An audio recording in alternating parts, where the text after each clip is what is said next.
الحمد لله الحمد لله رب العالمين.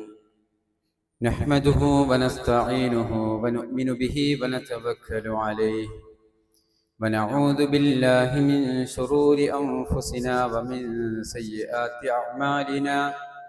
من يهده الله فلا مضل له ومن يضلل فلا هادي له، وأشهد أن لا إله إلا الله وحده لا شريك له، وأشهد أن محمدا عبده ورسوله أرسله بالهدى ودين الحق ليظهره على الدين كله ولو كره المشركون.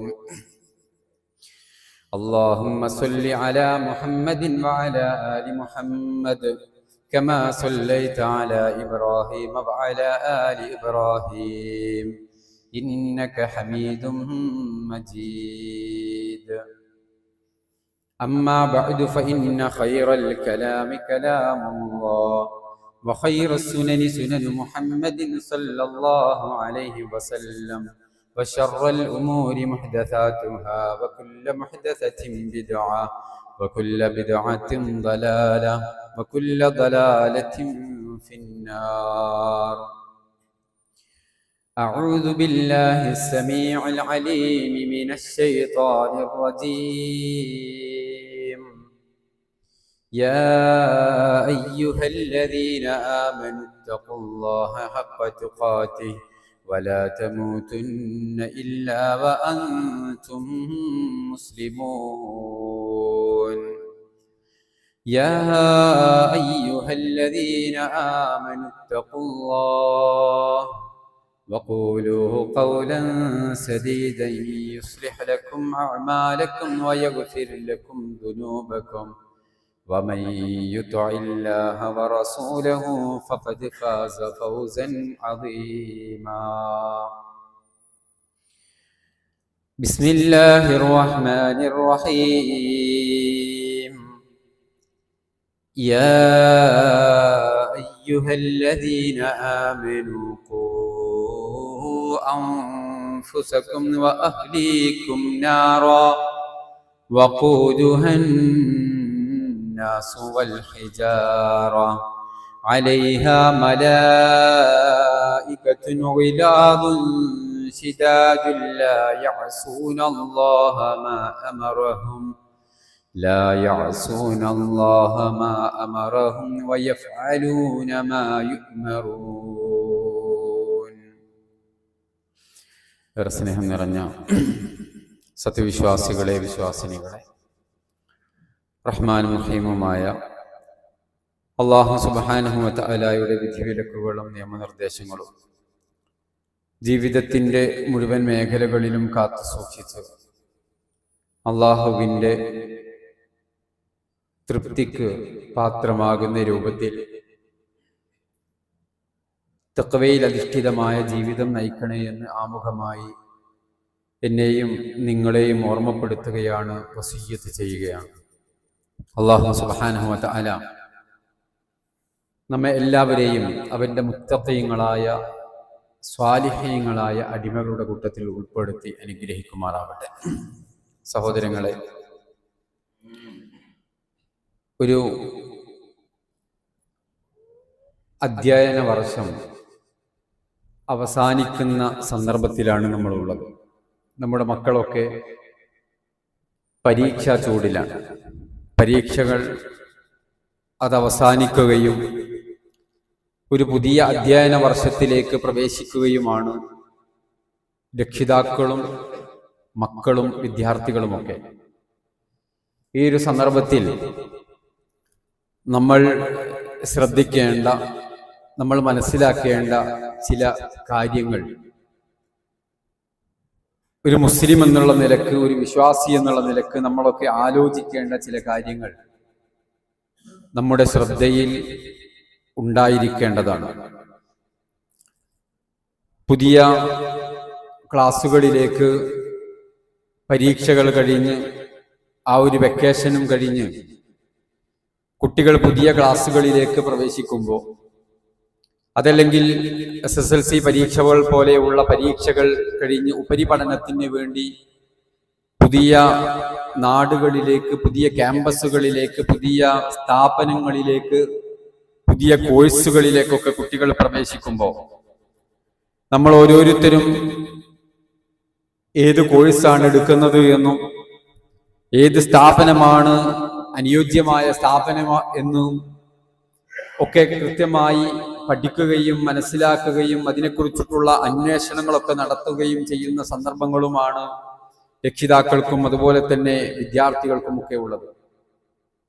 എൻ്റെ മകന് അതല്ലെങ്കിൽ എൻ്റെ മകൾക്ക് അനുയോജ്യമായ കോഴ്സ് ഏതാണ്, ഏത് രൂപത്തിലുള്ള പഠനങ്ങൾ നടത്തിയാലാണ് അവരുടെ അവന്റെ ഭാവി സുരക്ഷിതമാകുന്നത്, ഏതാണ് ഏറ്റവും നല്ല ജോബ് ലഭിക്കാൻ, ഏറ്റവും നല്ല ജോലി ലഭിക്കാനുള്ള കോഴ്സ് ഏതാണ്, ഇത്തരത്തിലുള്ള അന്വേഷണങ്ങളൊക്കെ നടത്തുന്നവരാണ് നാം. ഇത് അനിവാര്യമായും നടത്തേണ്ടതാണ്.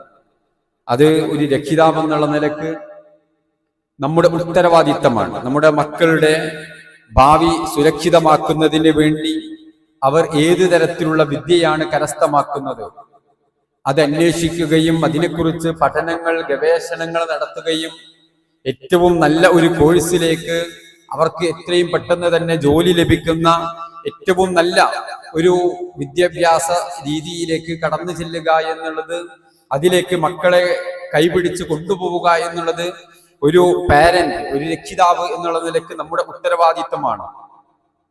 അത് അന്വേഷിക്കണം, അത് പഠിക്കണം. ഇസ്ലാമും അതിനെ എതിർക്കുന്നില്ല എന്നുള്ളതാണ്. പക്ഷെ ഇസ്ലാം എതിർക്കുന്നത് ദുനിയാവിനെ മാത്രം നോക്കിക്കാണുകയും പരലോകത്തെ തീർത്തും അവഗണിക്കുകയും ചെയ്യുന്ന പ്രവണതയെ ഇസ്ലാം വിമർശിക്കുന്നുണ്ട്. അല്ലാഹു സുബ്ഹാനഹു വ തആല തന്നെ വിശുദ്ധ ഖുർആൻ സൂറത്ത് ബഖറയിലെ 200 മുതലുള്ള ചില വചനങ്ങൾ നമുക്ക് കാണാൻ പറ്റും.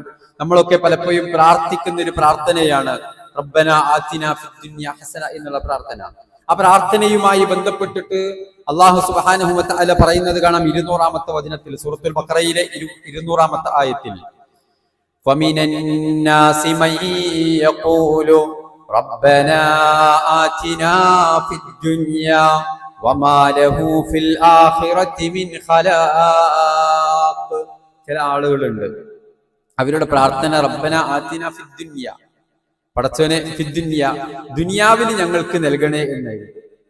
ദുനിയാവിലെ സാമ്പത്തികമായ അഭിവൃദ്ധി, ദുനിയാവിലെ ആരോഗ്യം, ദുനിയാവിലെ സുഖ സൗകര്യങ്ങൾ ഇത് ലഭിക്കണമെന്നുള്ള അതിനു വേണ്ടിയിട്ടുള്ള പരിശ്രമവും അതിനു വേണ്ടിയിട്ടുള്ള അധ്വാനവും അതിനു വേണ്ടിയിട്ടുള്ള പ്രാർത്ഥനയും ഒരു വേള അവരിൽ നിന്നുണ്ടാകും.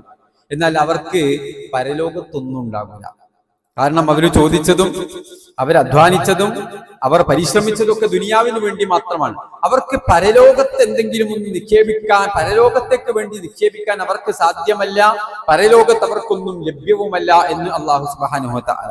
എന്നിട്ട് അടുത്തത് അല്ലാഹു പറയുന്നു, വമിൻഹും മൻ യഖൂലു, അവരിൽ ചില ആളുകളുണ്ട്, അവരെന്താണ് പ്രാർത്ഥിക്കുന്നത്, റബ്ബനാ ആതിനാ ഫിദ്ദുനിയ ഹസന വഫിൽ ആഖിറതി ഹസന വഖിനാ അദാബന്നാർ. പടച്ചോനെ ദുനിയാവിൽ ഞങ്ങൾക്ക് നീ നൽകണം, ദുനിയാവിൽ ഞങ്ങൾ ഒന്നുമല്ലാത്തവരാക്കി മാറ്റരുത്. ഇജ്ജത്തോടുകൂടെ ജീവിക്കാനുള്ള ആ ധാർമ്മികമായ വിശ്വാസവും മതചിട്ടയും ദീനും അതോടൊപ്പം ദുനിയാവിലെ ആഫിയത്തും ദുനിയാവും ഞങ്ങൾക്ക് നീ നൽകണം, അതിലും നന്മകൾ നൽകണം. പരലോകത്തും വഫിൽ ആഖിറതി ഹസന, പരലോകത്തും പടച്ചോനെ ഞങ്ങൾക്ക് നീ നല്ലത് നൽകണം. വഖിനാ അദാബന്നാർ, പാരത്രിക ലോകത്തെ ബോധം ഞങ്ങൾക്കുണ്ട്, അതുകൊണ്ട് തന്നെ ആ പാരത്രിക ലോകത്ത് നരകശിക്ഷയിൽ നിന്ന് ഞങ്ങൾ നീ കാത്തിരക്ഷിക്കണേ എന്ന് പ്രാർത്ഥിക്കുന്നവരാണവർ. ഉലൈക ലഹും നസീബും മിമ്മാ കസബൂ വല്ലാഹു സരീഉൽ ഹിസാബ്.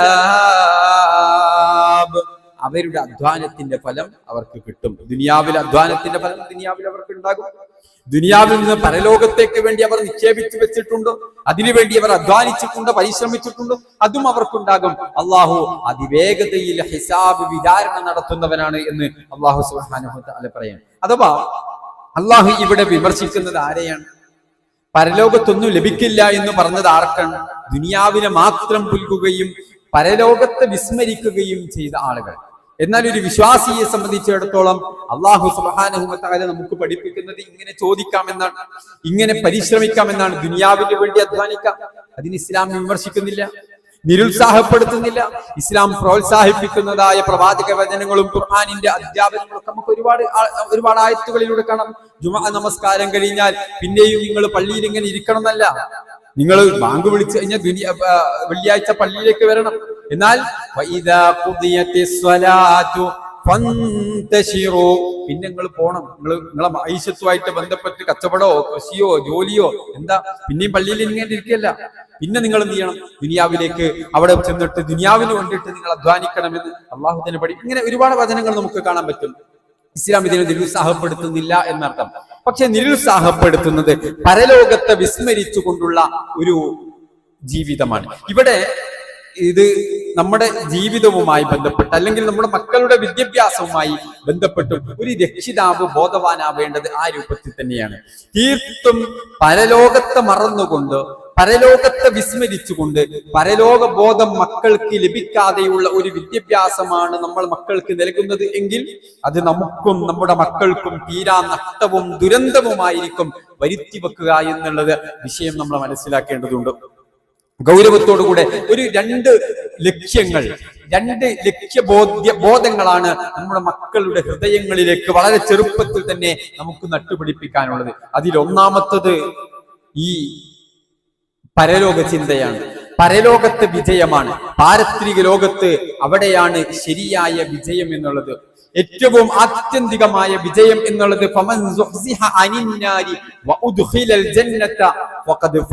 തീർത്തും പാരത്രിക ലോകത്ത് നരകത്തിൽ നിന്ന് മോചിപ്പിക്കപ്പെടുകയും സ്വർഗത്തിലേക്ക് പ്രവേശിപ്പിക്കുകയും ചെയ്യുക എന്നുള്ളതാണ് ഏറ്റവും വലിയ വിജയം. ഈ ഒരു ബോധം നമ്മുടെ മക്കളുടെ ഹൃദയത്തിൽ സന്നിവേശിപ്പിക്കാൻ ഒരു രക്ഷിതാവ് എന്നുള്ള നിലയിൽ നമുക്ക് ഓരോരുത്തർക്കും സാധിക്കേണ്ടതുണ്ട്. മരണാനന്തര വിജയം, അതിനു വേണ്ടി പ്രയോജനപ്പെടുന്ന രൂപത്തിലാണ് നമ്മൾ ഇവിടെ ജീവിക്കേണ്ടത്. അതിന് വേണ്ടുന്ന വിദ്യാഭ്യാസമാണ് നമ്മൾ കരസ്ഥമാക്കേണ്ടത്. പരലോകത്തിന് തീരാ നഷ്ടമുണ്ടാക്കി തരുന്ന, പരലോകത്ത് നരകം വിലക്ക് വാങ്ങുന്ന പ്രവർത്തനങ്ങളോ അതല്ലെങ്കിൽ അതിനനുയോജ്യമായ വിദ്യാഭ്യാസമോ നമ്മൾ നേടേണ്ടതില്ല. അതും ഒരു വിശ്വാസി എന്നുള്ള നിലയ്ക്ക് നമ്മൾ മനസ്സിലാക്കേണ്ടതുണ്ട്. ഒരു വിശ്വാസി എങ്ങനെ ഇവിടെ ജീവിക്കേണ്ടതുണ്ട്? സത്യസന്ധമായി ജീവിക്കേണ്ടതുണ്ട്, ധാർമ്മികമായി ജീവിക്കേണ്ടതുണ്ട്, തോന്നിവാസങ്ങളിൽ നിന്ന് അകന്ന് ജീവിക്കേണ്ടതുണ്ട്. പാരത്രിക ലോകത്ത് സുരക്ഷിതനായി സ്വർഗത്തിലേക്ക് പ്രവേശിക്കാൻ എങ്ങനെ സാധിക്കും? അതിനനുയോജ്യമായ ഒരു ജീവിതമാണ് ഇവിടെ നടത്തേണ്ടത്. അതിനു വേണ്ടുന്ന ബോധങ്ങൾ, അതിനു വേണ്ടുന്ന വിദ്യാഭ്യാസവും അതിനു വേണ്ട ചിന്തയും അത്തരത്തിലുള്ള കാര്യങ്ങളൊക്കെ നമ്മുടെ മക്കൾക്ക് പകർന്നു കൊടുക്കുക എന്നുള്ളത് ഒരു വിശ്വാസി എന്നുള്ള നിലയ്ക്ക് ഓരോ രക്ഷിതാക്കൾക്കും ഉത്തരവാദിത്വമുണ്ട്. മഹാനായ ലുഖ്മാൻ അലൈഹിസ്സലാത്തു വസ്സലാം തന്റെ മകനെ ഉപദേശിക്കുന്ന 10ഓളം ഉപദേശങ്ങൾ സൂറത്തുൽ ലുഖ്മാനിൽ നമുക്ക് കാണാൻ പറ്റും. അവിടെ അദ്ദേഹം പല കാര്യങ്ങളും ഉപദേശിക്കുന്ന ഇടയിൽ തന്റെ മകനെ വിളിച്ചുകൊണ്ട് അദ്ദേഹം പറഞ്ഞു, യാ ബുനയ്യ യാ ബുനയ്യ ഇന്നഹാ ഇൻതകു മിസ്ഖാല ഹബ്ബത്തിൻ മിൻ ഖർദലിൻ ഫതകുൻ ഫീ صخرة أو في السماوات أو في الأرض يأتي بها الله إن الله لطيف خبير. മോനെ, കടുകുമണിയോളം ചെറിയ ഒരു കാര്യമാണ് നീ പ്രവർത്തിച്ചതെങ്കിൽ, വളരെ അതിസൂക്ഷ്മമായ മനുഷ്യ നേത്രങ്ങൾക്ക് കണ്ടുപിടിക്കാൻ കഴിയാത്ത അത്രയും ഗോപ്യമായി രഹസ്യമായിട്ടാണ് നീ അത് പ്രവർത്തിച്ചതെങ്കിലും അല്ല കാണും മോനെ, പരലോകത്തത് അല്ല കൊണ്ടുവരും മോനെ, അല്ല അത് പ്രദർശിപ്പിക്കും മോനെ. ഈ ഒരു ബോധമാണ് മഹാനായ ലുഖ്മാൻ അലൈഹിസ്സലാത്തു വസ്സലാം തന്റെ മകനെ ഉപദേശിച്ചു കൊടുക്കുന്നത്. അദ്ദേഹം അവസാനം പറഞ്ഞത് ഇന്നല്ലാഹ ലതീഫുൻ ഖബീർ. അല്ലാഹു അതിസൂക്ഷ്മമായി കാര്യങ്ങളെ അറിയുന്നവനാണ്. അള്ളാഹുവിന്റെ മുമ്പിൽ നിന്ന് മറച്ചു വെച്ചുകൊണ്ട്, അവന്റെ ദൃഷ്ടിയിൽ നിന്ന് മാറ്റിവെച്ചുകൊണ്ട് ഒരു പ്രവർത്തനവും നിങ്ങൾക്ക് പ്രവർത്തിക്കാൻ സാധ്യമല്ല. എല്ലാം അള്ളാഹു കാണുന്നുണ്ട്. എവിടെ വെച്ച് ചെയ്താലും, ഞാൻ ഒറ്റക്കായാലും, എന്റെ മാതാപിതാക്കളില്ല എങ്കിലും, എന്റെ കൂട്ടുകാരില്ല എങ്കിലും, എന്റെ കുടുംബങ്ങളില്ല എങ്കിലും, എന്റെ നാട്ടുകാരില്ല എങ്കിലും, ഞാൻ എന്റെ നാട്ടിലല്ല എങ്കിലും, അന്യ സംസ്ഥാനത്താണ്, മറ്റു ഭാഷ സംസാരിക്കുന്നിടത്താണ്, എന്നെ പരിചയമുള്ള ആരുമില്ല, ഇവിടെ പ്രത്യേക ഒരു ക്യാമ്പസ് ആണ്, ഇവിടെ ഞാൻ എന്തായാലും കുഴപ്പമില്ല എന്ന ധാരണയിൽ മക്കൾ അത്തരം ക്യാമ്പസുകളിൽ വളരുകയാണെങ്കിലും അവിടെ നിന്ന് തിന്മകളിലേക്കുള്ള എല്ലാ വാതായനങ്ങളും തുറക്കപ്പെടുകയും നമ്മുടെ മക്കൾക്കൊരു ഉൾക്കരുത്തുണ്ടാകും, അവർക്കൊരു പ്രചോദനമുണ്ടാകും. ഞാനും നിങ്ങളും നമ്മളുടെ മക്കൾക്ക് നൽകിയ പരലോക ബോധം അവരുടെ ഹൃദയത്തിൽ ഉണ്ടാകും. അള്ളാഹു കാണുമെന്നുള്ള ചിന്ത അവർക്കുണ്ടാകും. മദ്യത്തിന്റെ ചഷകങ്ങൾ ചുണ്ടുകളോട് അടുപ്പിക്കുമ്പോ കൂട്ടുകാരോടൊപ്പം കൂടി മദ്യത്തിന്റെ അതല്ലെങ്കിൽ ഏതെങ്കിലും സിന്തറ്റിക് ലഹരികൾ തന്റെ നാവ് കൊണ്ട് നുണയാനോ ശരീരത്തിൽ സുരുഞ്ചുകൊണ്ട് കുത്തിവെക്കാനോ അതല്ലെങ്കിൽ മറ്റേതെങ്കിലും പ്രവർത്തനങ്ങളിലേക്ക് ഏർപ്പെടാൻ തുനിയുമ്പോ അള്ളാഹു കാണുന്നുണ്ട്. അള്ളാഹ് കാണുന്നുണ്ട് എന്ന ബോധം അവരുടെ ഹൃദയത്തിൽ ഉണ്ടാകും. അത് അത്തരത്തിലുള്ള ഒരു ബോധം തിന്മകളിൽ നിന്ന് നമ്മുടെ മക്കളെ കാത്തിരക്ഷിക്കും. അതിന് അവർക്ക് നമ്മൾ നൽകേണ്ടതുണ്ട്, ഈ ബോധം അവർക്ക് നമ്മൾ നൽകേണ്ടതുണ്ട് എന്നുള്ളതാണ് വളരെ കൃത്യമായി നമ്മൾ മനസ്സിലാക്കേണ്ടത്. ഇത് നമ്മൾ നൽകിയിട്ടില്ല എങ്കിൽ സഹോദരങ്ങളെ, ദുനിയാവിൽ നമ്മുടെ മക്കൾ പരാജയപ്പെട്ടു പോകും, പരലോകത്തും നമ്മുടെ മക്കൾ പരാജയപ്പെട്ടു പോകും. അവർക്ക് ഏത് തരത്തിലുള്ള വിദ്യാഭ്യാസം നമ്മൾ നൽകുമ്പോഴും ആദ്യം നമ്മൾ നൽകേണ്ടത് മോനെ, എവിടെയായിരുന്നാലും അള്ളാഹുവിനെ സൂക്ഷിക്കണം. അള്ളാഹ് കാണൂട്ടോ, അള്ളാഹ് അറിയൂട്ടോ. അള്ളാഹ് അറിയാതെ ഇവിടെ ചിലപ്പോ രക്ഷിതാക്കൾ കാണുന്നില്ല എന്ന് വന്നേക്കാം, അന്യ സംസ്ഥാനത്താണ് എന്ന് വന്നേക്കാം, അതല്ലെങ്കിൽ മാതാപിതാക്കളും സമൂഹങ്ങളും നമ്മുടെ പരിചയമുള്ളവരും ഇല്ല എന്ന് വന്നേക്കാം. പക്ഷെ എവിടെ ആയിരുന്നാലും റബ്ബിന്റെ ദൃഷ്ടിയുണ്ട്.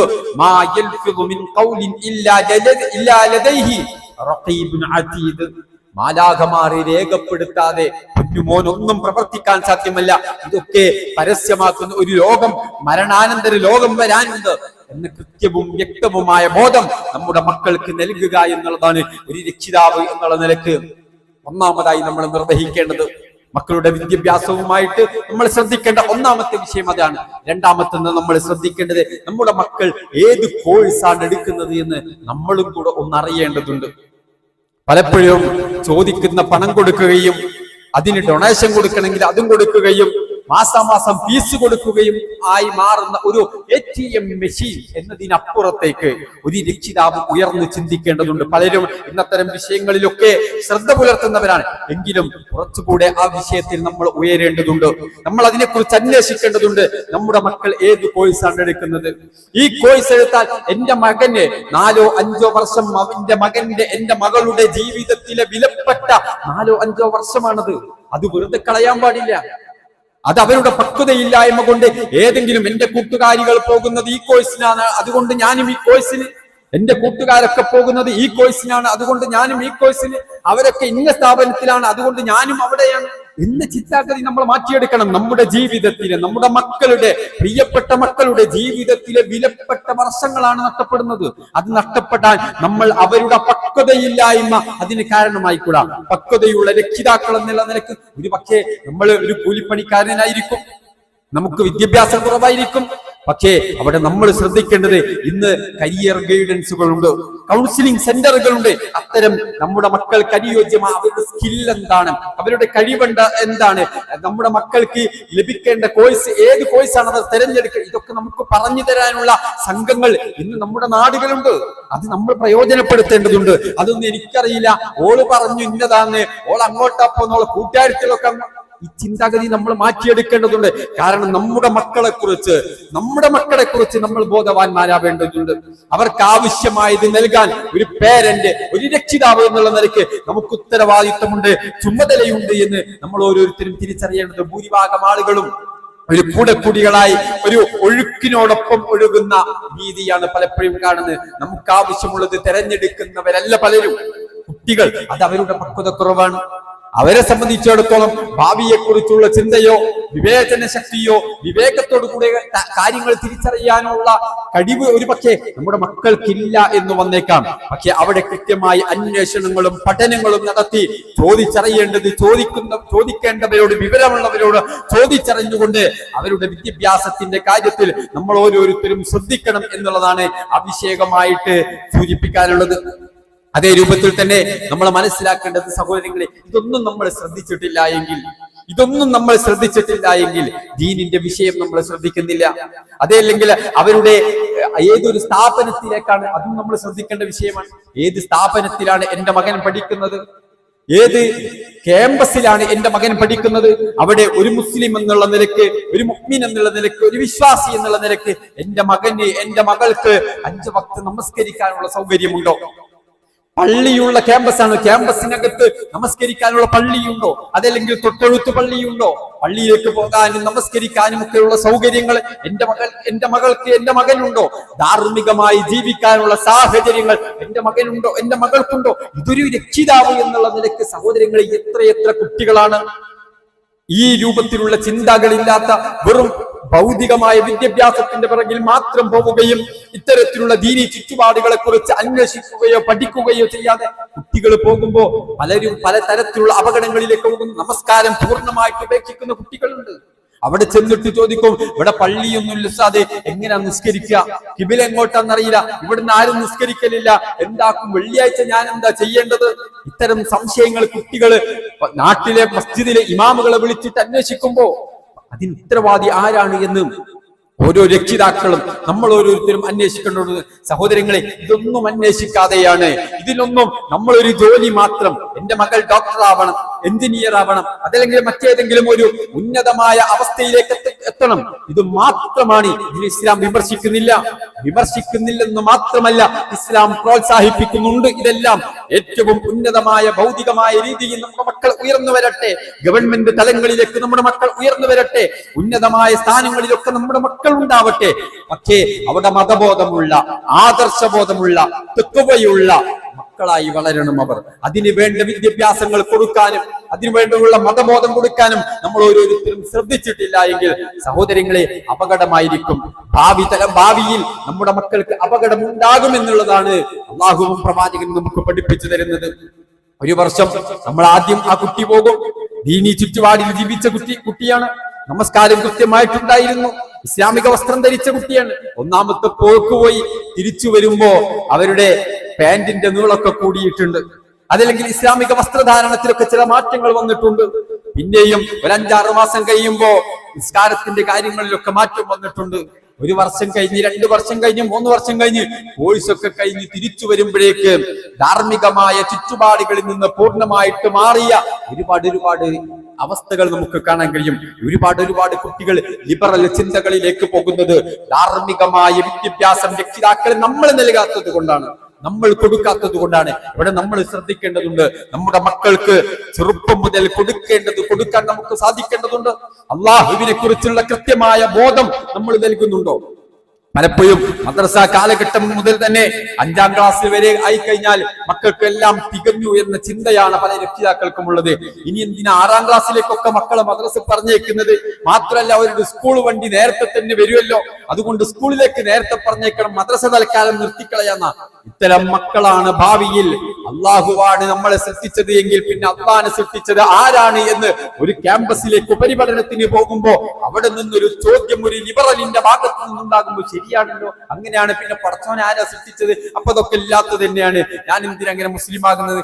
വളരെ പെട്ടെന്ന് ലിബറൽ ചിന്തകളിലേക്ക്, സ്വതന്ത്ര ചിന്തകളിലേക്ക്, യുക്തിവാദത്തിന്റെ എത്തിസത്തിന്റെ ചിന്തകളിലേക്ക് മക്കൾ അവർ വളരെ പെട്ടെന്ന് പോകുന്നത് നമ്മൾ ശ്രദ്ധിക്കാത്തത് കൊണ്ടാണ്. നമ്മുടെ മക്കൾക്ക് ചെറുപ്പത്തിൽ കൊടുക്കേണ്ടത് കൊടുക്കാൻ നമ്മൾ തയ്യാറായിട്ടില്ല. സ്കൂളുകളിൽ അതല്ലെങ്കിൽ മറ്റു ഭൗതികമായ വിദ്യാഭ്യാസങ്ങളിൽ ക്യാമ്പുകൾ ഉണ്ടെങ്കിൽ രാത്രിയോ പകലോ എന്നില്ലാതെ നമ്മുടെ മക്കൾ നമ്മളെ കൊണ്ടുവിടുന്നുണ്ടെങ്കിൽ, ഒരു ഞായറാഴ്ച ഒരു CRI ഉണ്ട് എങ്കിൽ നമ്മുടെ മക്കൾക്ക് മദ്രസ വിദ്യാഭ്യാസത്തിന് പുറമെ അത് അവസാനിപ്പിച്ച കുട്ടികൾക്ക് വീണ്ടും കണ്ടിന്യൂ റിലീജിയസ് എഡ്യൂക്കേഷൻ എന്നുള്ള രൂപത്തിൽ നമ്മുടെ സംഘടന നടത്തുന്ന വിദ്യാഭ്യാസം നമ്മുടെ മഹല്ലിൽ ഉണ്ടായിട്ട് നമ്മുടെ എത്ര മക്കളെ പറഞ്ഞു വിടുന്നുണ്ട്.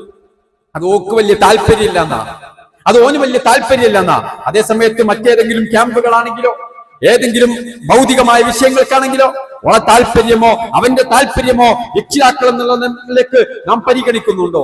എവിടെയാണ്, എന്തിനാണ് ഞാനും നിങ്ങളും പ്രാധാന്യവും പ്രാമുഖ്യവും നൽകുന്നത്? ദുനിയാവിനാണോ, പാരത്രിക ലോകത്തിനാണോ? അല്ലാഹു സുബ്ഹാനഹു വ തആല വിശുദ്ധ ഖുർആൻ 2-ാം അധ്യായം സൂറ ബഖറയിലെ 200-ാമത്തെ വചനത്തിൽ ഞാൻ നേരത്തെ സൂചിപ്പിച്ചതുപോലെ റബ്ബനാ ആതിനാ ഫിദ് ദുനിയ എന്ന് പറയുന്നവരാണോ നാം? അതല്ല റബ്ബനാ ആതിനാ ഫിദ് ദുനിയ ഹസന വഫിൽ ആഖിറതി ഹസന എന്ന് പ്രാർത്ഥിക്കുന്നവരാണോ? നാം എന്ന് നമ്മൾ ആലോചിക്കേണ്ടതുണ്ട്, ചിന്തിക്കേണ്ടതുണ്ട്. അത് നമ്മുടെ മക്കളുടെ വിദ്യാഭ്യാസത്തിന്റെ കാര്യത്തിലും അവരുടെ ഉപരിപഠനത്തിന്റെ വിഷയത്തിലുമൊക്കെ നമ്മൾ ഇപ്പോൾ തന്നെ ആ ശ്രദ്ധ വെച്ച് പുലർത്തിയാൽ മാത്രമാണ് നമുക്ക് വേണ്ടി ദുആ ചെയ്യുന്ന മക്കൾ എന്ന് പറഞ്ഞാൽ പള്ളി മിമ്പറിൽ ഖുത്ബ പറയുന്നവർ മാത്രമല്ല, പള്ളിയിൽ ഇമാമ നിൽക്കുന്നവർ മാത്രമല്ല, വലദുൻ സ്വാലിഹുൻ യദ്ഉ ലഹു നമുക്ക് വേണ്ടി ദുആ ചെയ്യുന്ന ഡോക്ടർമാരെ ഉണ്ടാക്കിയെടുക്കാനാണത്. നമുക്ക് വേണ്ടി പ്രാർത്ഥിക്കുന്ന പോലീസ് ഉദ്യോഗസ്ഥന്മാരെ ഉണ്ടാക്കിയെടുക്കാനാണത്. നമുക്ക് വേണ്ടി പ്രാർത്ഥിക്കുന്ന സർക്കാരിന്റെ ഉന്നതമായ തലങ്ങളിൽ ഇരിക്കുന്ന ഉന്നതന്മാരായ ഉദ്യോഗസ്ഥന്മാരെ സൃഷ്ടിച്ചെടുക്കുവാനാണത്. നീതിയോടെ, ധാർമ്മിക ബോധത്തോടുകൂടെ, ധർമ്മനിഷ്ഠതയോടെ, സത്യസന്ധതയോടുകൂടെ ജീവിക്കുന്ന ഒരു സമൂഹത്തെ വാർത്തെടുക്കുവാനാണത്. അതിനുവേണ്ടിയുള്ള ഒരു പരിശ്രമം രക്ഷിതാക്കൾ എന്നുള്ള നിലയ്ക്ക് നമ്മുടെ ജീവിതത്തിൽ, നമ്മുടെ കാര്യത്തിൽ ഉണ്ടാവണമെന്ന് ഓർമ്മപ്പെടുത്തുകയാണ്. അല്ലാഹു സുബ്ഹാനഹു വ തആല അനുഗ്രഹിക്കുമാറാവട്ടെ.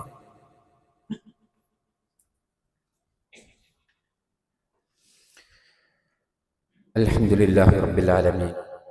അല്ലാഹുമ്മ സ്വല്ലി അലാ മുഹമ്മദിൻ വ അലാ അലി മുഹമ്മദ്. ഒരിക്കൽ കൂടെ അല്ലാഹുവിനെ സൂക്ഷിച്ച് ജീവിക്കണേ എന്ന് എല്ലാ സഹോദരങ്ങളെയും ഓർമ്മപ്പെടുത്തുകയാണ്. ആമുഖമായി ഞാൻ ഓതി വെച്ചത് സൂറത്തു തഹരീമിലെ 6-ാമത്തെ വചനമാണ്. അല്ലാഹു സുബ്ഹാനഹു വ തആല ആയത്തിലൂടെ പറഞ്ഞത്, യാ അയ്യുഹല്ലദീന ആമനൂ ഖു അൻഫുസകും വ അഹ്ലീകും നാറ. സത്യവിശ്വാസികളെ, നിങ്ങൾ നിങ്ങളെയും നിങ്ങളുടെ കുടുംബങ്ങളെയും നരകത്തിൽ നിന്ന് രക്ഷിക്കണമെന്ന്. പലപ്പോഴും നമ്മളൊക്കെയാണ്, ഞാൻ പള്ളിയിൽ പോകുന്നുണ്ട്, ഞാൻ നിസ്കരിക്കുന്നുണ്ട്, ഞാനൊക്കെ ശരിയാണ്, എൻ്റെ വിശ്വാസം, എൻ്റെ തൗഹീദ്, ഇത്തരം ഒരു സ്വാർത്ഥ താല്പര്യം, മനസ്ഥിതി ഒരു വിശ്വാസിക്ക് പാടില്ല എന്നുള്ളതാണ്. നമ്മുടെ മക്കൾ, നമ്മുടെ കുടുംബം, അത് ഏത് രൂപത്തിലുള്ള വിശ്വാസങ്ങളും ആചാരങ്ങളുമാണ് കൊണ്ടു നടക്കേണ്ടത്. അവർക്ക് നൽകേണ്ടത് നമ്മൾ നൽകിയിട്ടുണ്ട് എന്ന് നമ്മൾ ഉറപ്പ് വരുത്തേണ്ടതുണ്ട്. ഇത് പരലോകത്ത് നാം ചോദ്യം ചെയ്യപ്പെടുമെന്നാണ്. നമ്മുടെ മക്കൾ നേരത്തെ പറഞ്ഞതുപോലെ ഏതെങ്കിലും ഒരു ക്യാമ്പസിലേക്ക് പോയി, ഉപരിപഠനത്തിന് വേണ്ടി പോയി, അതല്ലെങ്കിൽ മറ്റേതെങ്കിലും ഒരു അവസ്ഥയിലായി അവിടെ നിന്ന് വഴിതെറ്റാൻ ദീനീ ബോധം രക്ഷിതാക്കളിൽ നിന്ന് ലഭിക്കേണ്ട സമയത്ത് ലഭിക്കാത്ത കാരണത്താലാണ് എങ്കിൽ, സഹോദരങ്ങളെ, ഞാനും നിങ്ങളും അല്ലാഹുവിന്റെ മുമ്പിൽ മറുപടി പറയേണ്ടി വരും എന്നുള്ളതാണ്. അതിന് അനുയോജ്യമായ കോഴ്സുകൾ എടുക്കാനും, അതിന് അനുയോജ്യമായ സ്ഥാപനങ്ങൾ തിരഞ്ഞെടുക്കുവാനും, അതിന് അനുയോജ്യമായ ഒരു ധാർമ്മികമായി നമ്മുടെ മക്കൾ അപകടത്തിൽപ്പെടാതെ ജീവിക്കുവാനും പഠിച്ചു തിരിച്ചു വരാനും ഒക്കെ ഉള്ള സാഹചര്യങ്ങൾ, അനുകൂലങ്ങളുള്ള ഒരു സ്ഥാപനത്തിലേക്ക്, ക്യാമ്പസുകളിലേക്ക് നമ്മുടെ മക്കളെ പറഞ്ഞുവിടാൻ നമ്മൾ തയ്യാറാവേണ്ടതുണ്ട്. അതിന് നമ്മുടെ ചുറ്റുഭാഗത്ത് ഏതൊക്കെ സ്ഥാപനങ്ങളാണ് എന്ന് നമ്മൾ പരിശോധിക്കേണ്ടതുണ്ട്. എവിടേക്കാണ് നമ്മുടെ മക്കൾ പോകുന്നത് എന്ന് പരിശോധിക്കേണ്ട ഉത്തരവാദിത്തം നമുക്കുണ്ട്. അപ്പൊ നമ്മുടെ ചുറ്റുഭാഗത്ത് ഒരുപാട് സ്ഥാപനങ്ങളുണ്ട്. നാദാപുരത്ത് ജാമിയ അൽ ഫുർഖാൻ പോലെയുള്ള സ്ഥാപനം, അവിടെ എന്തൊക്കെ കോഴ്സുകളുണ്ട് എന്ന് നമ്മൾ പഠിക്കേണ്ടതുണ്ട്. എൻ്റെ മകന് ദീനി അന്തരീക്ഷത്തിൽ, ക്യാമ്പസിൽ തന്നെ പള്ളിയുള്ള ദീനി അന്തരീക്ഷത്തിൽ പഠിക്കാനുള്ള ഒരു സ്ഥാപനമാണ് ജാമിയ അൽ ഫുർഖാൻ. നമുക്കറിയാവുന്ന സ്ഥാപനമാണ്, നമ്മുടെ സ്ഥാപനമാണത്. അവിടേക്ക് നമ്മുടെ മക്കളെ നമ്മൾ പറഞ്ഞു വിടുന്നുണ്ടോ? നമ്മുടെ മക്കൾ പഠിക്കാൻ ആവശ്യമായ കോഴ്സ് അവിടെയുണ്ടോ? പരിശോധിക്കണം. അത് നമ്മളാണ് പരിശോധിക്കേണ്ടത്. അത്തരം ദീനി ചുറ്റുപാടുള്ള ഒരു അറബി കോളേജിലേക്ക് പറഞ്ഞു വിടണം എന്നത് മാത്രമല്ല ഞാൻ ഉദ്ദേശിക്കുന്നത്. എവിടെയായാലും ദീനി അന്തരീക്ഷത്തിൽ മക്കളെ വളർത്തിയെടുക്കാനും, മക്കൾ വളരുമ്പോ ദീനി അന്തരീക്ഷത്തിൽ വളരാനുള്ള സാഹചര്യങ്ങൾ ഉണ്ടാക്കാനും രക്ഷിതാക്കൾ എന്നുള്ള നിലക്ക് നമ്മൾ ശ്രദ്ധിച്ചിട്ടില്ല എങ്കിൽ പരലോകത്ത് നാം ചോദ്യം ചെയ്യപ്പെടും എന്നുള്ളത് കൃത്യമായി നമ്മൾ മനസ്സിലാക്കണം. അല്ലാഹു സുബ്ഹാനഹു വ തആല ഈ വിഷയം വിശുദ്ധ ഖുർആനിലൂടെ നമുക്ക് പഠിപ്പിച്ചു തരുന്നുണ്ട്. റസൂലുള്ളാഹി സ്വല്ലല്ലാഹു അലൈഹി വസല്ലമയും ഇത് വളരെ ശക്തമായി രക്ഷിതാക്കൾ എന്നുള്ള നിലക്ക് നമുക്ക് ബോധ്യപ്പെടുത്തുന്നുണ്ട്. ഈ വിഷയങ്ങളൊക്കെ ശ്രദ്ധിച്ചുകൊണ്ട് മക്കൾക്ക് വേണ്ട തർബിയത്തുകൾ നൽകി, മക്കളുടെ വിദ്യാഭ്യാസത്തിന്റെ കാര്യത്തിലൊക്കെ ശ്രദ്ധിക്കുന്ന, കേവലം പണം നൽകുന്നതിനപ്പുറത്ത് അവരുടെ എല്ലാ വിഷയങ്ങളിലും വിവേചന ശക്തിയോടുകൂടെ, പക്വതയോടുകൂടെ ഇടപെടുന്ന രക്ഷിതാക്കളായി മാറാൻ നമുക്ക് സാധിക്കണം. അല്ലാഹു സുബ്ഹാനഹു വ തആല നമ്മെ ഓരോരുത്തരെയും അതിനെ അനുഗ്രഹിക്കുമാറാവട്ടെ.